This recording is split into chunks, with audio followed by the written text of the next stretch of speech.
작년 11월 말에 이제 이탈리아로 갔다가 그게 이제 딸아이가 쌍둥이를 낳아가지고 혼자 좀 기르고 있어가지고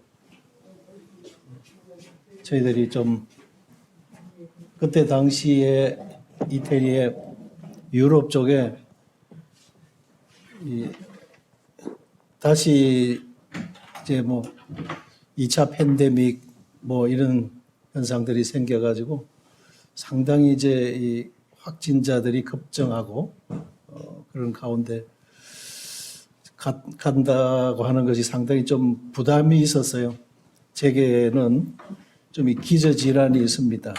기관지가 안 좋고 해서. 그래도 어떤 뭐 자식들을 보고 손자 손녀를 쌍둥이를 낳았기 때문에 손자 손녀를 봐야 된다는 그 기쁨이 더 강렬했기 때문에 다녀왔는데 뭐 국제선이니까 의자들이 다닥다닥 어깨를 맞대서들 앉아 있잖아요. 그리고 비행기라고 하는 제한들이 그 폐쇄된 공간 안에서 유럽까지는 거의 한 12시간을 가는데 그래도 어떻게 기내식도 나오죠. 안 먹으면 또 손해잖아. 그러니까 뭐 기내식도 먹고 그러면서 이제 잘 다녀왔어요. 그래 K 방역 하면은 우리 몸속에 무슨 항체가 있어서가 아니라 이 마스크 이거 잘 쓴 거 이것이 상당히 K 방역의 이 장점이었거든요. 예, 그래서 하나님 은혜로 참 잘 다녀왔는데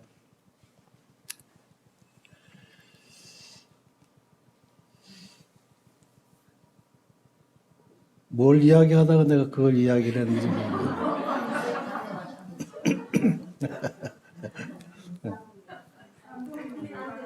아니 뭘 이야기하려고 하다 내가 그 이야기를 들었는데 잊어버렸어.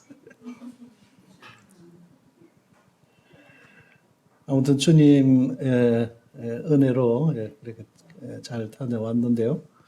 잠언 16장 말씀이 제가 잠깐 기억이 나서 그 예를 들었네요. 보니까 잠언 16장에 보면 하나님께서 온갖 것을 그 쓰임에 합당하게 지으셨나니 악한 자들도 악한 날을 위하여 하나님께서 그렇게 예비하셨다 하는 것입니다. 그래서 온갖 것을 그 쓰임에 합당하게 지으셨다. 이 코로나 바이러스 이것도 합당한 때에 있는 거예요. 어떤 면에는 우리의 그 신앙에 있어서 참된 실상, 하나님 앞에서 우리의 참된 신앙의 실상이 이 어떠한지를 이런 것들을 통해서 드러내거든요. 우리 자신을 검토해 볼 수 있잖아요. 신앙에도 체하는 신앙들이 있어요. 사람들에게 보이고자 하는 이거 다 거품들이거든요. 그런 것들이 진실 앞에서는 다 거품들이 사라지게 되어 있죠. 그러나 그런 이제 가식들이 이런 것들을 통해서 이런 코로나 바이러스라고 하는 물론 이제 뭐 정치 성향도 있었습니다. 지금 뭐 몇천 명씩들 여전히 생기고 있었고 뭐 천 몇백 명씩들 생기고 있는데도 지금 마스크 벗자 이래 나가고 있잖아요. 이 바깥에는 지금 다 벗도록 하고 있습니다. 그런데도 계속 이제 확진자들이 생기고 또 그러면서 또 뭐 사망자들도 생기고 그러는데도 지금은 그런 추세로 또 가는 거죠. 정치 방역이다 이렇게들 하고 있죠. 그래서 무엇이 진실인지는 물론 이제 국민의 보건과 안전을 위해서 초기에 그렇게 대응들을 하셨지만 그러나 이런 악한 것들도 또 악한 날을 위해서 하나님이 서시는 것이죠. 그래서 지금 이제 러시아가 뭐 우크라이나를 침공하고 뭐 서방 뭐 나토나 이런 데서 유럽 이런 데서 계속 그렇게 도우면 이제 핵폭탄을 쏠 수 있다 뭐 이렇게 지금 이 푸틴이 울림장을 놓고 그러는데 앞으로 이제 어떤 뭐 전쟁의 방향이 어떻게 악화가 될지 아니면은 그가 양보할지 뭐 우리는 몰라요. 그러나 어떻든 이 모든 일들이 결코 우연히 일어나는 일들은 아니다 하는 것이죠. 우리의 신앙을 깨워서 좀 흔들어 주시는 하나님의 은혜가 거기에 있으시죠.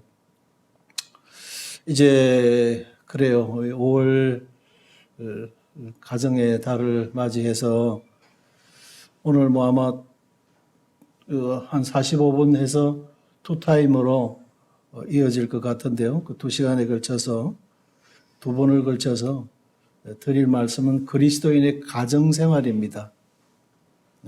이 부분이 이제 참 유익할 것 같아서 이 말씀을 준비를 해 왔습니다. 이제 물론 뭐 모범적으로 또 잘 섬기는 가정들이 영천에 많은 것을 봅니다. 그러나 항상 우리에게는 주님께서 주님 앞으로 나오는 이들이 가까운 지역에서도 나오지만은 먼 데서 원거리에서 오는 이들도 있었다는 것입니다. 그래서 이 신앙에서 먼 거리에 있는 또 여전히 이제 믿음에서 이 연약한 이런 이들이 우리들 중에는 항상 있다고 하는 겁니다. 이제 소주제로 창조시에 기획된 에덴 가정이라는 오늘은 타이틀이 되겠는데요. 제가 이제 지금 창세기를 다시 성도님들과 쭉 좀 나누고 있습니다. 그러면서 이제 이 창세기 2장쯤에 가서 에덴 동산에서 하나님께서 아담과 하와의 가정을 이루게 하시는 그 면들이 나오는데 바로 창조 시에 창조 계획을 하나님이 진행해 가실 때에 창조 속에 염두에 두셨던 것이만은 뭐냐면 에덴의 그 가정을 하나님께서 창설하시는 것이었습니다.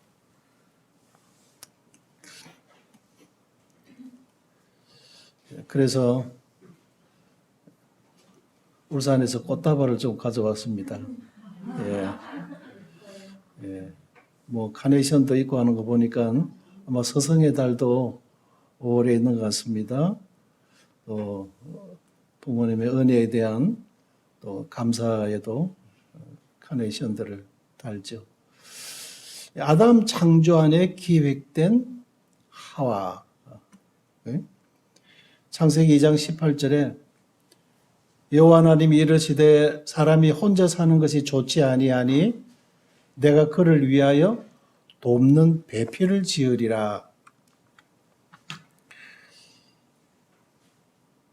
이 캐톨릭이 중세에 우민 정책을 썼습니다. 그게 뭐냐면 성경을 보면 눈이 뜨이니까 성경을 보면 이 캐톨릭의 실체가 드러나게 되고 그들의 어떤 거짓 정체들이 드러나는 거예요. 잘못 가르쳐지고 있고 잘못 행하고 있고 또 잘못 전파되고 있는 것들이 그 실상들이 드러나는 거예요. 그러니까 어떻게 했느냐? 성경을 모조리 다 압수하도록 했어요. 마을들마다 다. 그리고는 불살라 버렸어요.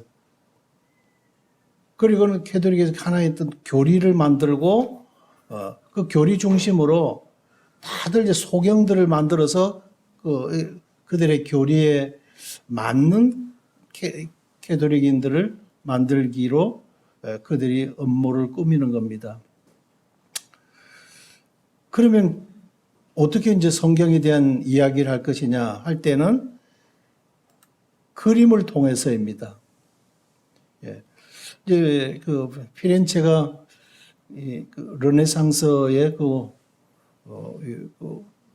문의 부흥의 발상지인데 거기에서 이제 미켈란젤로라든지 뭐 레오나르도 다빈치라든지 그 후 이어서 라파엘로라든지 이런 이제 그 화가들이 등장하게 되어지는데 이 시스티나 예배당의 천장에다가 그 미켈란젤로가 4년을 걸쳐서 들어 누워서 그림을 그립니다. 그 화법이 프레스코 화법이라 해가지고 횟가루를 반죽을 해서 한번 바르고 1차 바르고 그 다음에 2차 바르면서 그림을 그려가는 거예요. 수채화로 그립니다. 그런데도 지금 가도 그대로 그 그림들이 부분적으로 이렇게 수정을 했지만 보수를 했지만 그대로 그 그림들이 있어요.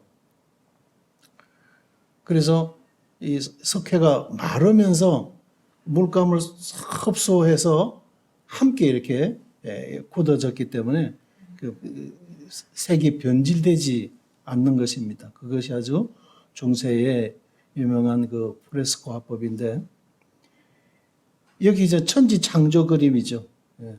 천지창조, 천장에 이제 천지창조 그림인데 여기에 이제 하나님께서 아담을 만드시고 생기를 불어넣으시니라 하는 말씀입니다. 그런데 아담을 하나님이 만드시고 생기를 불어넣으실 때 이미나 하나님이 이렇게 왼쪽 품 안에 한 여인을 품고 있어요. 아담의 아내인 하와를 만드실 계획을 하나님은 이미나 품고 계셨다 하는 겁니다. 이제 무슨 주머니 같이 생긴 것은 그 태반입니다. 태반. 하나님께서 그렇게 잉태하고 계셨다. 하나님이 품고 계셨다. 아담을 만드실 때 하와를 만드실 계획을 구상하시고 이미나 기획해 놓으신 대로 아담을 만드셨다. 이렇게 되는 거예요. 여기 문제 보면 레이저가 쫙 통하죠? 그런데 이것이 하나님과의 눈 맞춤이 아니고 아담의 눈과 하와의 눈이 딱 맞도록 그렇게 되어 있습니다. 가이드가 이제 그걸 이야기를 쫙 해석을 해주더라고요. 그 실제 딱 보니까 그래요. 그리고 이제 밑에 파란 띠가 있는 것은 탯줄입니다. 탯줄. 이렇게 해서 이제 그 그림에 대한 쭉 설명을 해줄 때에 참 당대의 이런 화가들이 이런 영성을 가지고 있었다 하는 것에 대해서 참 감사가 되고 또 이제 다른 이제 그림들과 함께 쭉 이렇게 해석해 가는 걸 볼 때에 이분들이 어쩌면 참 거듭난 영을 이분들이 가지고 있었거나 왜냐 그 그림 속에 복음이 확실하게 증거되고 있었기 때문에 그렇습니다. 그래서 성경을 못 보게 하고 그 대신 그림으로 성경을 설명하게 했던 때가 이 시대였다 하는 겁니다. 그래서 내가 그를 위하여 돕는 배필을 지으리라. 창세기 1장은 하나님께서 첫째 날, 둘째 날 이렇게 해서 여섯째 날 동물들을 만드시고 그 모든 것들을 관리하도록 맨 마지막에 하나님께서 사람을 창조하시는데 남자와 여자로 창조하시고 이렇게 나오거든요. 이게 전체 어떤 계략적인 것을 말씀하고 있으면 2장에서는 그 상세도를 잘 말씀해 주고 있는 것이 2장이라는 겁니다. 그래서 여호와 하나님이 이르시되 사람이 혼자 사는 것이 좋지 아니하니 내가 그를 위하여 돕는 배필을 지으리라. 그래서 하나님의 심중에 이미나 하와에 대한 계획을 가지고 하셨다 이겁니다. 예. 아담에게로 하나님이 만드신 각종 동물들을 이끌어 오시니 아담이 일컫는 바가 곧 그 이름이라. 예. 아담이 불러주는 것이 곧 이름이다. 예. 그런 말씀들 속에 담겨져 있는 의미들이 참 깊더라고요. 예. 하나님께서 우리의 형상을 따라 우리의 모양대로 우리가 사람을 만들고 이러셨는데, 그때 만들어진 아담과 하와는 하나님의 형상을 닮은 존재들이에요. 종의 기원에 대해서 창세기 1장에서 말씀하고 있잖아요. 그래서 짐승은 짐승답게, 짐승처럼, 가축은 가축처럼 이렇게 만드셨다는 거예요. 사람을 빚어 만드시고는 사람은 사람답게가 아니고 사람은 하나님답게 만들어진 존재라고 하는 거예요. 그러나 우리의 DNA 속에 하나님의 형상이 사라져 버렸어요. 죄라고 하는 것이 유입이 되어지면서 그 기능이 망가져 버린 거예요. 왜? 이제 먹는 날에는 정령 죽으리라고 했기 때문에, 그 사망 선고와 함께 하나님의 아름다운 그 영원한 하나님의 형상이 사라져 버린 거예요. 아담이 이거는 목이 기니까 기린, 얼룩얼룩하니까 얼룩말, 입이 크도 하마, 각종 이름들을 지어주고, 자, 얼마나 그 종이 많습니까? 그죠? 막 우리는 재밌어서 신나서, 너는 뭐라고 불러야 되겠다, 너 뭐라고 부르고 이름을 지어줬는데 너무 많다가 보니까 우리는 어떻게 돼요? 저 가다 보면 저걸 뭐라고 지었지? 우리는 틀림없이 잊어버릴 거예요. 그러나 아담의 그 마음과 생각이 하나님과 일치되어 있는 거예요. 그 지혜와 그 IQ가 대단한 거죠. 한번 지어준 것은 잊어버리질 않아요. 그런 동물들뿐만 아니죠. 식물들에게도 아담이 지어준 것이 곧 그 이름이라고 되어 있어요. 대단하더라고요. 사람을 창조하시되 남자와 여자를 창조하시고 하나님께서 이미나 그 심중에 창조하셨어요.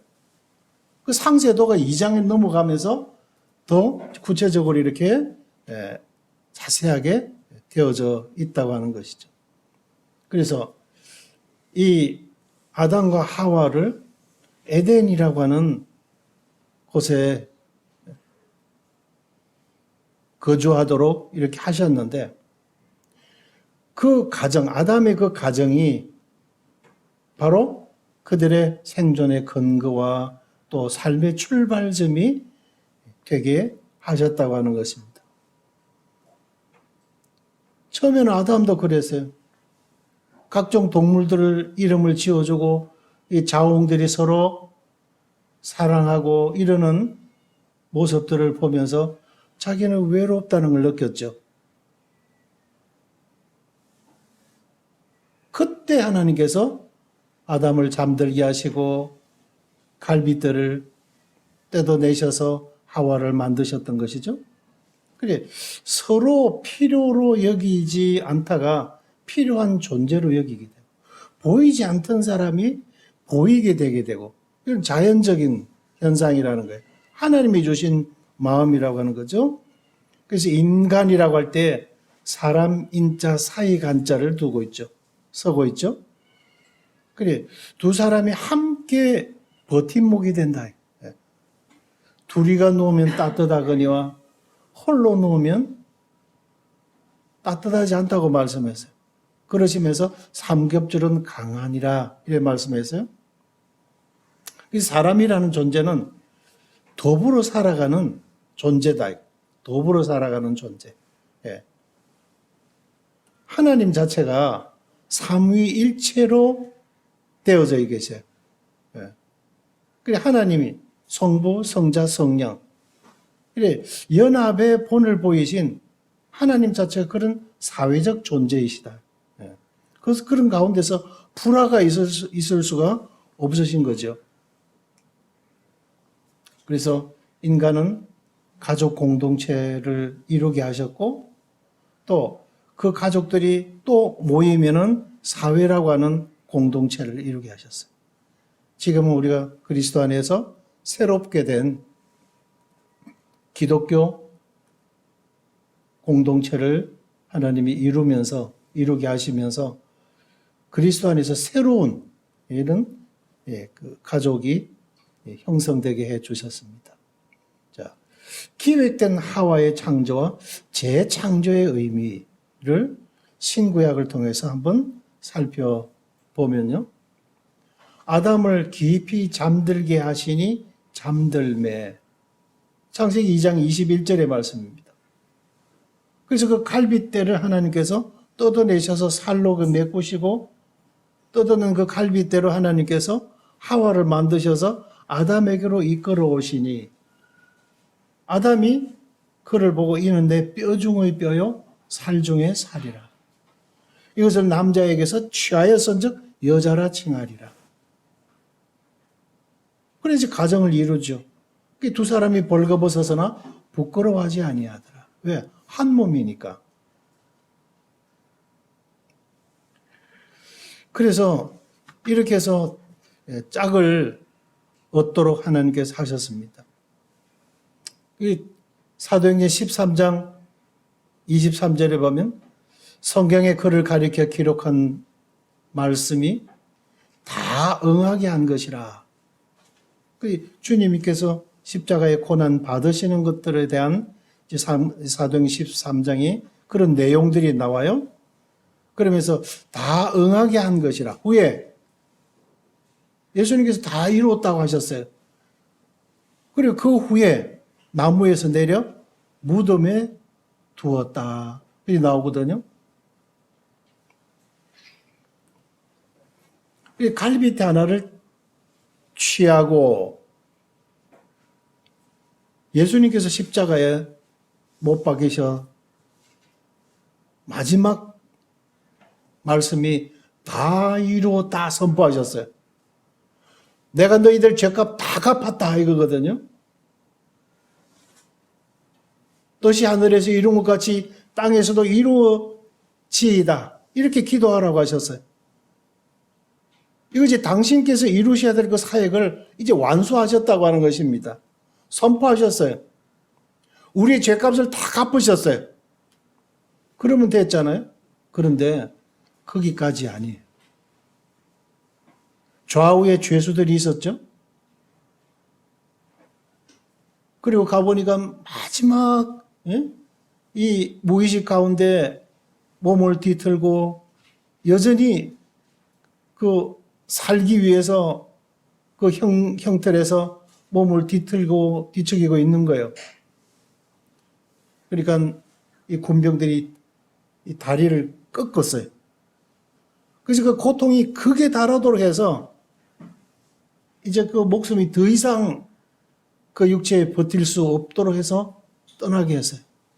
예수님께 와보니까 예수님은 이미 숨을 거두셨어요. 다 이루었다 하시고 영원히 떠나시니라 그러셨어요. 더 이상 그 고통스러운 육체 안에 갇혀 계실 이유가 없으셨던 거거든요. 다 이루셨기 때문에, 다 완수하셨기 때문에 머리를 숙이시고 영원히 떠나시니라. 예. 어떤 다시 살기 위해서 몸부림을 친 것이 아니었죠. 그런데 군병이 확인 사살을 하죠. 분명히 돌아가셨어요. 숨을 완전히 거두셨어요. 그럼에도 불구하고 창으로 옆구리를 찔렀어요. 곧 피와 물이 나오더라. 너무 고통스러우니까 덜 숨으면 되는데 날 숨으면 안 되는 거예요. 너무 고통스러우니까 숨은 들이키는데 이 뱉을 힘이 없는 거예요. 그러니까 이 부하가 엄청 심장 주위에 부하가 걸리면서 그것을 또 인체적으로 식히기 위해서 몸에 있는 그 수분들이 그 라디에이터 역할을 하기 위해서 막 모였던 것이죠. 그 창을 찌르니까 그 심장 주위에 고여있던 물들이 툭 터지면서 창끝을 따라 흘러내렸더라. 이미 숨을 거두셨어요. 그런데 그들이 옆구리를 찔러서 예수님의 옆구리 가슴을 찢어 놓은 거예요. 거기까지 가야 돼요. 무덤에 묻히시기 전에 거기까지 가야 되는 것이죠.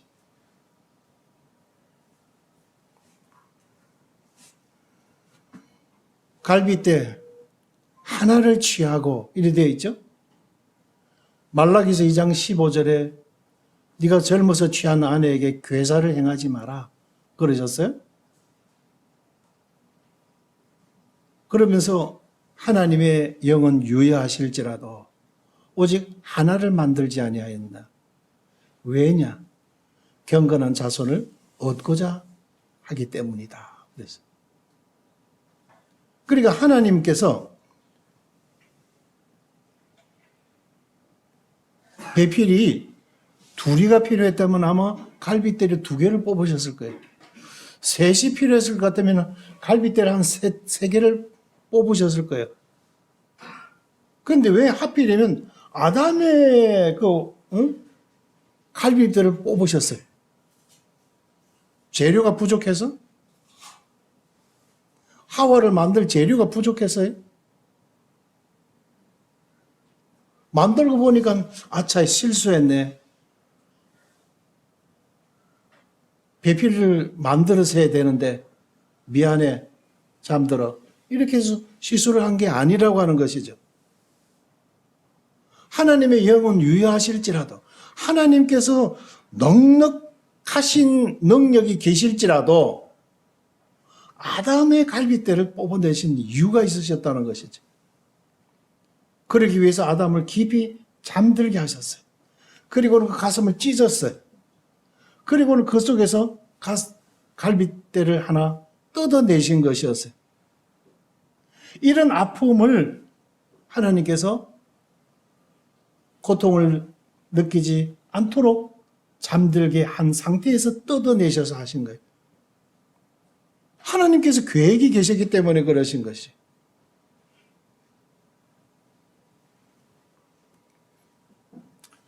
여자를 이끌어 오시니 아버지께서 내게 이끌지 아니하시면 아무도 내게 올 수가 없다 그러셨어요.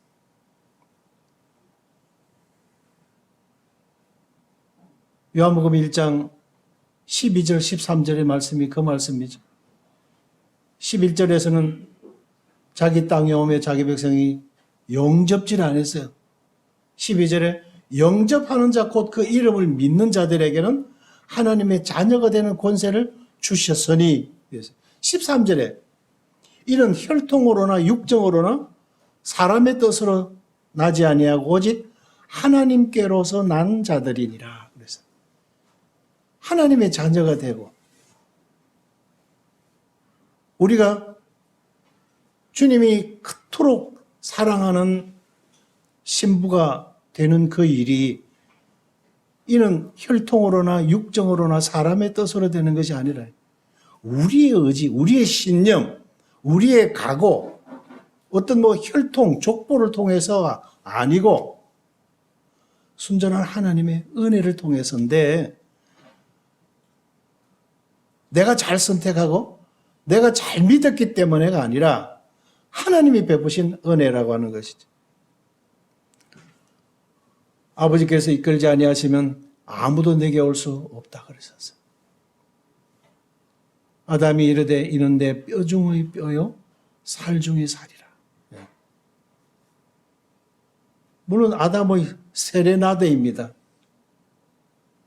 이보다 더 귀한 고백이 없어요. 그래서 교회라고 하는 것은 그리스도의 옆구리와 무덤에서 생동된 뼈 중의 뼈요, 살 중에 살인 것입니다. 우리는 우리 스스로도 우리의 가치를 모릅니다. 그렇다고 우쭐해서 내 자신을 과대 포장하고 과대 평가, 이것도 건물이죠. 그러나 우리 스스로 과소평가하는 것도 건물이라고 하는 거예요. 그래서 누구의 시각에서 우리를 보느냐 하는 거죠. 부모에게 있어서는 그 자식이 얼마나 귀한 존재들입니까? 그래, 다른 사람의 시각에서 보면 그냥 평범한 한 사람이에요. 예. 그래, 유물론주의적 사상을 공산주의 사람들이 가지고 있잖아요. 이 똑같은 생명체들인 거예요. 소나 개나 돼지나 닭이나 어쩌다 사람이 된 것뿐이거든. 그래서 소를 죽이나 돼지를 죽이나 닭을 잡아먹거나, 그 사람들 그렇게 총으로 쏴 죽이나. 그래서 인명을 경시 여기는 이유들이 그렇게 있어요.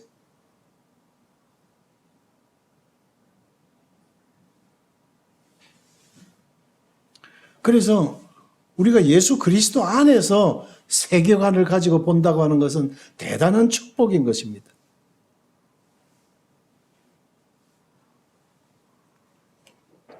그리고 그리스도 안에서 우리가 교회의 그 가치, 교회의 그 지위,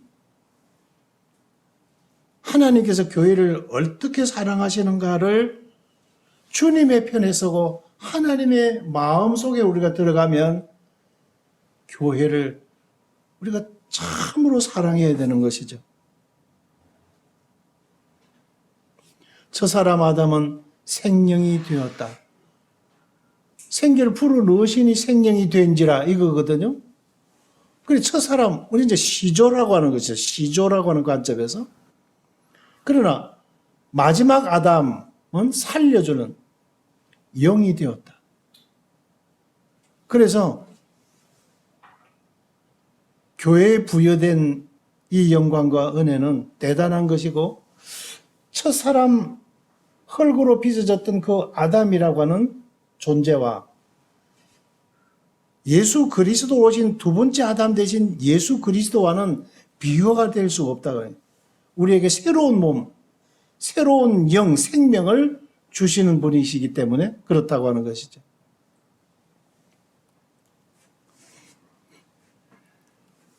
에덴의 가정은 창조 과정의 기획이 되었다. 인간 존재와 가정이 진화 과정에서 생긴 결과물이 아니다. 창조 시에 하나님께서 이미 계획하고 계셨던 것이다. 그 시간이 흐르다 보니까 우연히 서로 필요해서 만나고 또 별로 필요로 느끼지 않으면 그냥 꼭 찢어져서 서로 나누어서 가고 갈라서고 그런 것이 아니다. 이게 성격 자체가. 오늘 얼마나 많은 성 정체성에 대한 혼란이 오는지 모릅니다. 기혼, 미혼, 또 뭐가 있죠? 비혼. 결혼 안 하고 가정을 가지는 거예요. 결혼도 안 하면서 아이를 입양해서 엄마가 되고 아빠가 되고.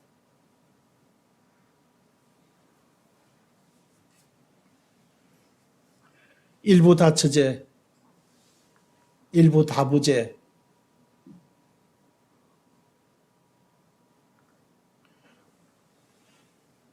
성전환 이상한 사상들을 가지고 이상하게들 흘러가는 이유들을 그것들이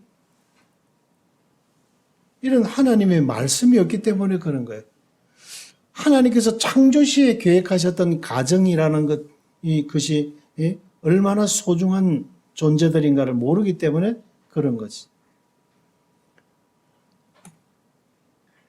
좀 이따가 이제 가정은 창조주의 인류 구속의 사역과 하나님의 영광을 나타낼 이런 의도되어져 있는 두 유기체 중에 하나가 가정이다 하는 것인데 뒤에 가서 말씀을 더 드리겠습니다.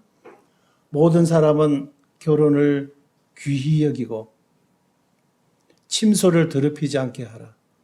음행하는 자들과 간음하는 자들을 하나님이 심판하시리라. 하나님께서 이 가정에 대한 기대가 계신 거죠. 창조 때부터 이미 하나님께서 계획하셨던 것, 가정이기 때문에 그렇습니다. 순종에 실패한 가정. 에덴 가정이 그랬어요. 여자들이 만일 정숙함으로 믿음과 사랑과 거룩함에 거하면 그의 해산함으로 말미암아 구원을 얻으리라. 먹는 날에는 정령 죽으리라. 그런데 하와가 사단과 많은 대화를 나누다가 넘어갔죠. 그 꾀임에. 이제 먹음직하고 보암직하고 지혜롭게 할 만큼 탐스럽기도 한 나무인지라 여보 하면서 아담에게 물어봐야죠. 상담을 안 했어요. 서로 상의를 안 했죠. 임의로 마귀 말을 듣고 선악과를 따먹어 버렸어요. 그럼 먹어보니 죽질 않잖아 하고 하와가 자기가 베어먹은 과일을 선악과를 아담에게 주죠. 하나님께서는 먹는 날에는 정령 죽으리라고 아담에게 말씀하셨어요. 그 아담이 죽을 줄 알고 먹었다고요. 하나님이 죽는다고 하셨기 때문에.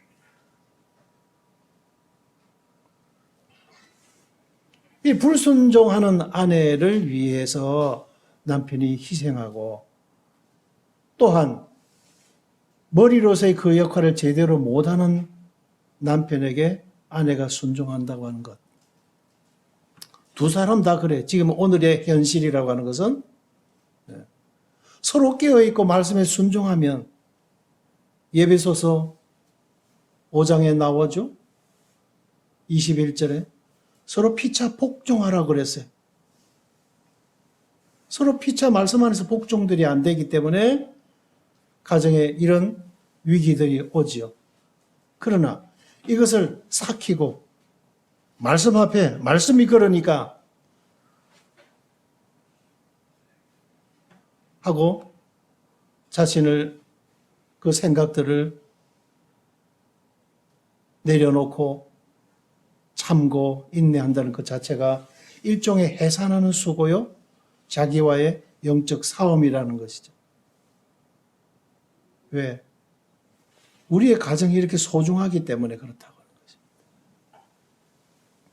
그 가정은 이미 창세 때부터 하나님께서 하나님의 영광을 나타내기 위한 유기체로서 뜻을 두고 계셨기 때문에 그렇다는 것입니다. 이런 지식을 가진다면 우리가 내려놓고 절제할 수 있다고 하는 것입니다. 그래서 그러나 부부가 이 자신의 의지와의 싸움에서 승리할 때 이 명령을 주신 하나님의 마음에 감사하고 서로 순종하는 부부로서 상대 배우자를 불쌍히 여기고 에베소서 4장 32절 이제 다 찾아보면 더 유익하지요.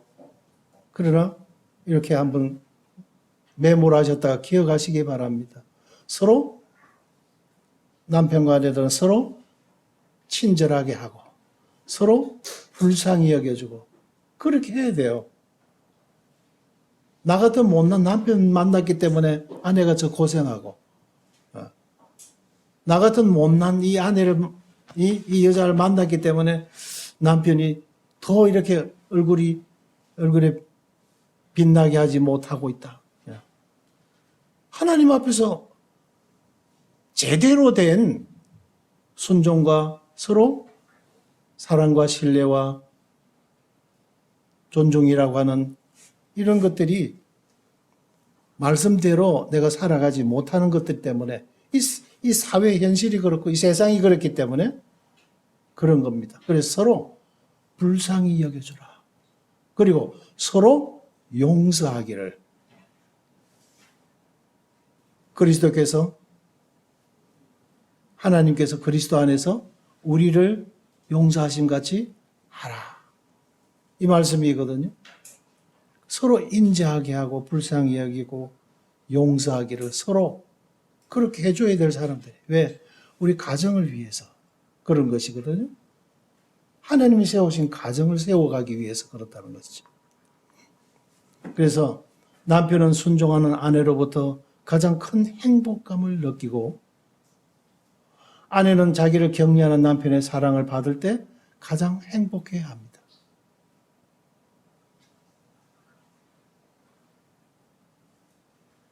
아내에게로부터 인정을 못 받는 남편은 사회에 나가서 길을 못 펴요. 남편으로부터 사랑을 받지 못하고 인정을 받지 못하고 계엄을 받지 못하면 어디 가서 길을 펴입니까? 우리는 서로 그렇게 세워줘야 될 사람들이다 하는 거죠. 그래서 하나님의 영광을 나타낼 두 유기체, 하나님이 가정을 허락하셨어요. 그리고는 하나님의 사랑을 이 가정을 통해서 나타내시기를 원하셨다고 하는 겁니다. 우리의 가정을 통해서. 그래서 전도서 9장 9절에 하나님이 해 아래서 내게 주신 모든 헛된 날 평생에 이래 되어 있어요. 우리나라 나이가 한국 나이가 있고 만 나이가 있죠. 거기에 또 본 나이가 있습니다. 제가 51년생인데 그때 전쟁 이후에 병들이 창궐했어요. 병이 들어가지고 그냥 운목에다가 올려놨어요. 그냥 밀어놨대요. 그때 딱히 뭐 치료 방법이 없으니까 살면 살고 죽으면 죽고 그래 돼 있어요. 그리고 꾸역 그냥 살아나더라는 거죠. 그러니까 한 해를 늦게 출생 신고를 한 거예요. 그래서 52년생으로 되어 있거든요. 그리고 본 나이로 보면 내가 72이라는 거죠. 만 나이로는 아직까지 이제 70 갔다 갑니까? 예. 근데 70평생을 살아오면서 인간적으로 보면 아무것도 없어요. 인생 자체가 아무것도 없다고요. 분명히 말씀하셨죠? 빈손으로 왔지 않냐. 그래서 너는 빈손으로 간다 그랬죠? 적신이 와선적 적신이 가올지라 그랬죠? 불교에서도 공술의 공수거라 그랬어요. 아무것도 가지고 온 것이 없으니 아무것도 가지고 가지 못하리라. 잠깐 이 땅에 살아가기 위한 수단으로 이것도 저것도 취할 수 있는 능력을 부여하셨다가 나중에 갈 때 다 반납하고 가는 것이 인생이죠. 그러니까 아무것도 없어요. 그죠? 그러나 우리 손에는 주님이 우리에게 주신 소망이 있어요. 산 소망을 붙들고 있어요. 그죠? 약속하신 영원한 생명이 있어요. 얼마나 다행한 일이고 감사한 일입니까? 나그네 된 땅에서 함께 한 피를 나눈 형제 자매님들이 계시죠? 서로 위로하죠. 격려하죠. 이 얼마나 감사한 거예요. 하나님이 해 아래 내게 주신 모든 헛된 날이라고 말씀했어요. 그래서 나를 위해 살면 잃어버릴 것이라 그랬어요. 아무것도 없어요. 자기를 위해 살아간 사람은 나중에 뭐 음악의 주인공들 화려했죠.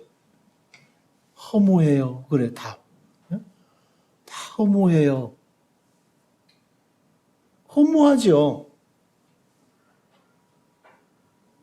아무것도 올 때 가지고 온 것이 없었기 때문에 아무것도 가지고 가지 못하리라 그랬어요. 그래서 죽으면 수의를 입히는데 그건 주머니가 없단 말입니다. 수의에는 주머니가 없어요. 입고 있는 옷에 안주머니 벌써 주머니가 2개나 있어요. 그 밑에도 또 달려있어. 뒷주머니, 앞주머니, 주머니 안에 또 속주머니, 저거 그거 여기저기 꾸겨놓고 쑤셔놓고 감추어놓고 그럴 것들이 많지만 수위는 아무것도 없어요. 주머니가 없다고요. 내게 주신 헛된 날에 네가 사랑하는 아내와 함께 즐겁게 살아라. 이것이 네가 수고하고 얻은 내 분복이니라. 내 몫이니라. 예. 하나님이 주신 은혜의 몫이라고 하는 거예요. 그래서 아내들이여 자기 남편에게 복종하기를 죽게 하듯 해라. 이는 남편의 아내의 머리됨이 그리스도께서 교회의 머리됨과 같음이니라. 남편들아 아내 사랑하기를 그리스도께서 교회를 사랑하시고 그 교회를 위하여 자신을 주심같이 해라. 그러므로 사람이 부모를 떠나 그 아내와 합하여 그 둘이 한 육체가 될지니 이 비밀이 크도다. 나는 그리스도와 교회에 대하여 말하노라. 놀라운 것입니다. 가정의 비밀은 교회라고 하는 것이죠. 그래서 교회를 세우시고 또 하나님의 사랑을 확정하셨습니다. 가정을 통해서 하나님의 사랑을 나타냅니다. 하나님의 사랑의 실체가 어떤 것인가를 가정을 통해서 하나님은 드러내기를 원하셨어요. 우리 집에서 찬송가를 늘 틀어놓고 있습니다. 그리고 이웃집에 그 찬송가 소리들이 들리나 봐요. 아유, 음악이 흘러나와서 참 좋네요.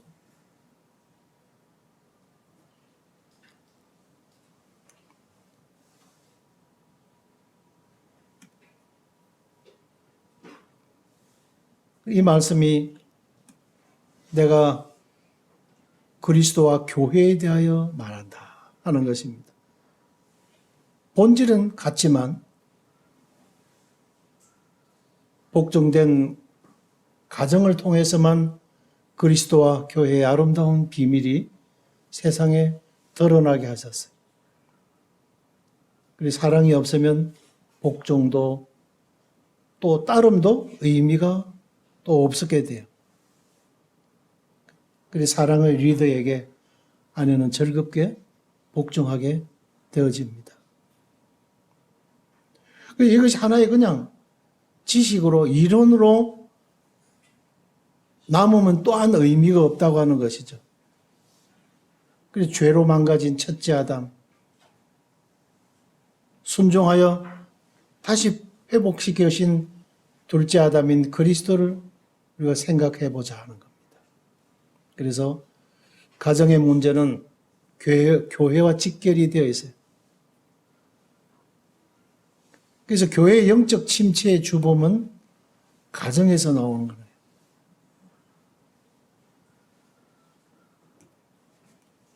그래서 우리의 가정이 사랑의 산실이 되어야 된다. 사랑을 받으며 또 사랑을 늘 인지하고 살아가는 아이들은요, 감기도 잘 안 든다는 통계가 있어요. 의학정보지에 보면 그래 나와요. 그 사랑이라는 감정 자체가 우리의 면역 기능을 강화시켜줘요. 아기들도 그럴 뿐만 아니라 또 부부 간에도 그런 것입니다. 그래서 많은 사랑의 표현, 어렵고 험한 날들이 많을 거죠. 그래서 서로 간에 많은 크레딧을 쌓아야 된다. 서로에 대한 신뢰를 쌓아야 돼. 예?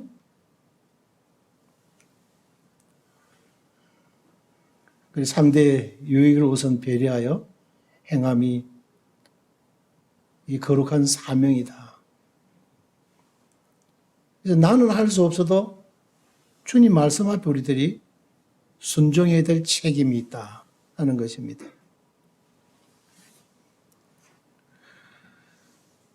그래서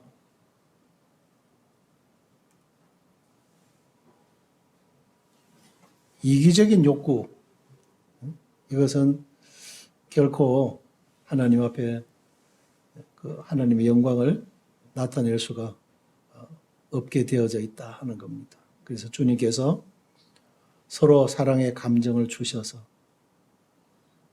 또 가정에서 나눔을 배우고 실천하여 하나님의 영광을 나타내게 하셨습니다. 그래서 사랑은 다 내리사랑이라는 그렇게 표현하잖아요. 사랑은 나를 위해서 존재하는 것이 아니에요. 사랑이라는 속성 자체가 그래요. 사랑이라는 그 성격 자체가 그래요. 나를 위해서 존재한다고 생각하면 사라지게 되어 있어요. 그 사랑은 별 기쁨이 없어요. 나눌 때 있어요. 이 이타적인 성격을 가지고 있다는 거예요, 사랑 자체가. 그래서 나눌 때 행복하게 되어 있어요. 받을 때보다도. 예. 여기까지 시간을 마치겠습니다.